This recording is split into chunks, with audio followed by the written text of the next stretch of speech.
Welcome. In this example, we're going to set up a traffic and bandwidth analysis dashboard. But before we can create the dashboard, we need to set up some custom reports which will populate this dashboard. Because the primary focus of this dashboard is around traffic and traffic analysis, I'm going to go here to the bandwidth usage report category. Now, one of the things I want to include in this dashboard is I've got a remote office in New York and I want to monitor traffic to and from that network. So I'm going to go to the traffic distribution report, and in the IP subnet field I'm going to put in the range of addresses that I've assigned to that office, which is 192.168.0.0/16. Now I need to check if I've got some data for that network, so I'm just going to run the report. And it looks like I do. So I'm going to save this report now. So just choose the Remember Filters option. It's going to go to Traffic New York Office. And I'm going to save that report. Okay, just something to note there. Top application on this link looks like it's Proxy Traffic, so I'm going to include a proxy report as well. But before I come to that, I want to look at who are the top users of the bandwidth on this connection. So I'm going to go to the users report. I'm going to go to bandwidth usage.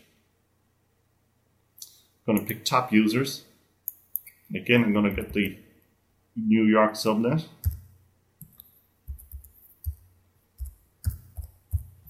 And I'm just going to make sure I've got this dot there.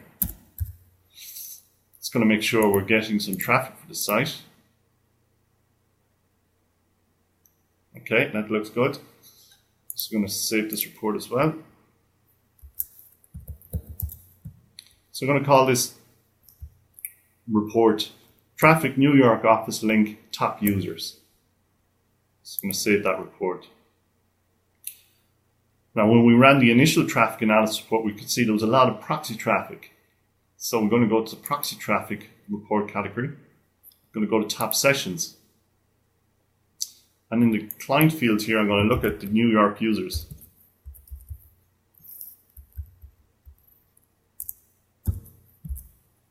Just make sure we've got some data. Looks fine, so I'm going to save this report as well.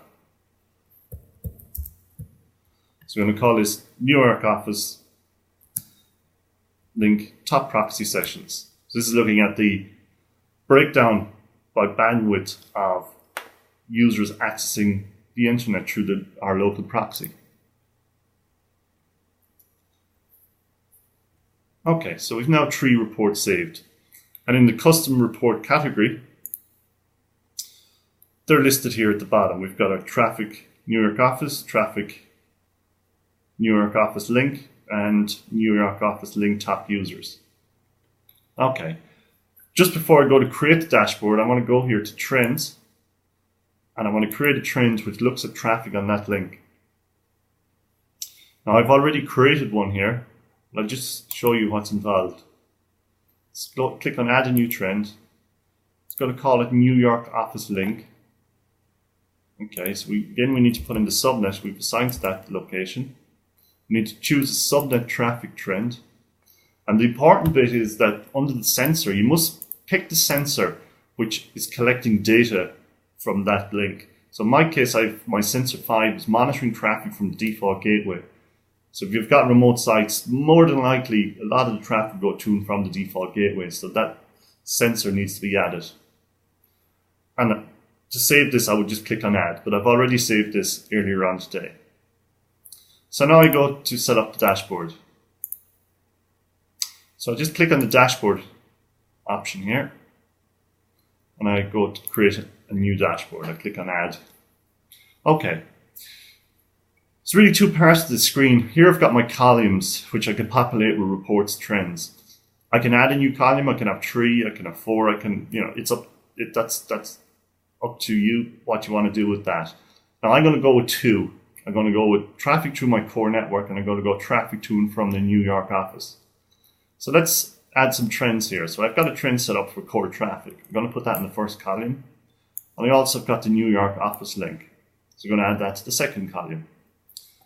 So I'm going to have the 2 columns, top of them starting with a trend. So then I'm going to go to the reports. And I've created some traffic reports here. So here's the Traffic New York office. So we're going to put that over here. We've top users on that link. I'm going to add that there as well. And also the top proxy sessions. We're going to drop that on the New York office column here. I'm going to pick a few traffic standard reports as well. I'm going to go here with the top clients. And I'm also going to go with a proxy report here. I'm going to go with top sessions. Okay. And let's go with top servers as well for the local network. Okay. So that looks good. Now I need to give it a name. So I'm going to call this one here Traffic and Bandwidth. Okay. And save that. So now here's my new dashboard. A couple of things on it. This column here I've assigned to the local network, so I've got traffic going through the core switch. I can click on a peak here to do further drill down. Here's top clients in the network. Again, I can do further drill down from the dashboard. I can move things around here, but don't like it that way. I still have the drill down capabilities. Here's the proxy, local proxy sessions. Here's the New York link, again with the drill down capability. Top users. I'm going to put that one just in there just so we see who's the top users of the link, what traffic is being carried on the link, and the top proxy sessions across that particular link. So that looks good. I'm going to save my view like that. Okay. That's a very simple traffic distribution dashboard. And as I mentioned earlier, you could add additional columns or more links you have in your network, and you can scroll across them and take a look at what's happening on the links, who's using them, what applications, etc., etc. In upcoming videos, I'm going to show you how you can configure further dashboards like a security one, or maybe if you're interested in compliance, PCI or a SOX type. But for the time being, thanks for tuning in.